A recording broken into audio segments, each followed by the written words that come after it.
Sobat Bedah Peristiwa Channel, anggota Komisi Pemilihan Umum KPU daerah melalui kuasa hukum dari Themis Indonesia dan Amar Law Firm melayangkan surat somasi kepada Komisi Pemilihan Umum KPU Republik Indonesia di Gedung KPU Republik Indonesia Jakarta pada Selasa tanggal 13 Desember tahun 2022.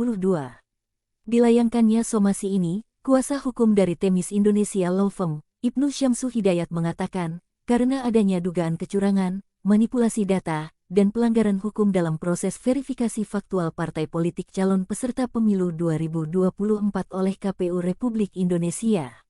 Diterangkan bahwa, kecurangan ini diduga dilakukan oleh anggota dan pejabat KPU Republik Indonesia, serta anggota dan pejabat KPU Provinsi, Kabupaten, Kota. Adapun kecurangan yang dilakukan berupa praktik mengubah data partai politik dalam sistem informasi dan mengubah status tak memenuhi syarat menjadi memenuhi syarat untuk sejumlah partai politik.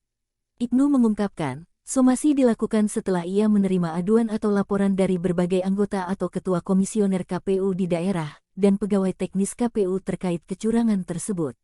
Laporan serupa diterima oleh Amar Law Firm dan Public Interest Law Office. Dengan demikian, laporan dugaan kecurangan diterima dari beragam provinsi. Ibnu merinci, ada 3 partai baru yang diduga lolos dengan praktik curang.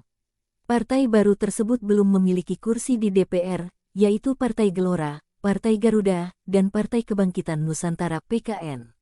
Selain mengubah status parpol yang tak memenuhi syarat menjadi memenuhi syarat, pihak pelapor juga menyampaikan menerima intimidasi dalam dugaan praktik kecurangan dan manipulasi data tersebut.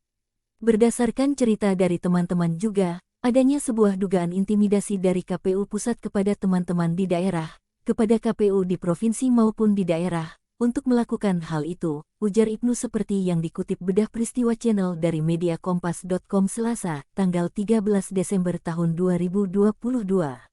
Sebelumnya, dugaan kecurangan dalam KPU Republik Indonesia juga disampaikan oleh Ketua Forum Informasi dan Komunikasi Organisasi Non-Pemerintah Samsang Syamsir. Dugaan kecurangan ini tak lepas dari kerja-kerja KPU yang dianggap tidak transparan soal data. Sebagai informasi, data-data syarat keanggotaan parpol yang diverifikasi KPU dihimpun lewat Sistem Informasi Partai Sipol. Samsang mengatakan, ketertutupan data ini diklaim demi pelindungan data pribadi. Tetapi, Samsung, bukan hanya data yang tidak transparan, melainkan juga proses verifikasi yang dilakukan KPU. Ini semakin menimbulkan banyak keresahan di kita dan spekulasi yang bermunculan. Bisa saja ada partai yang memenuhi syarat tapi tidak diloloskan dan sebaliknya. Kami anggap selain data tertutup, proses juga tertutup, kata Samsung dalam jumpa pers virtual, Minggu tanggal 11 Desember tahun 2022. Sobat Bedah Peristiwa Channel, bagaimana pendapat Anda terkait peristiwa ini? Silakan tuangkan pendapatnya di kolom komentar.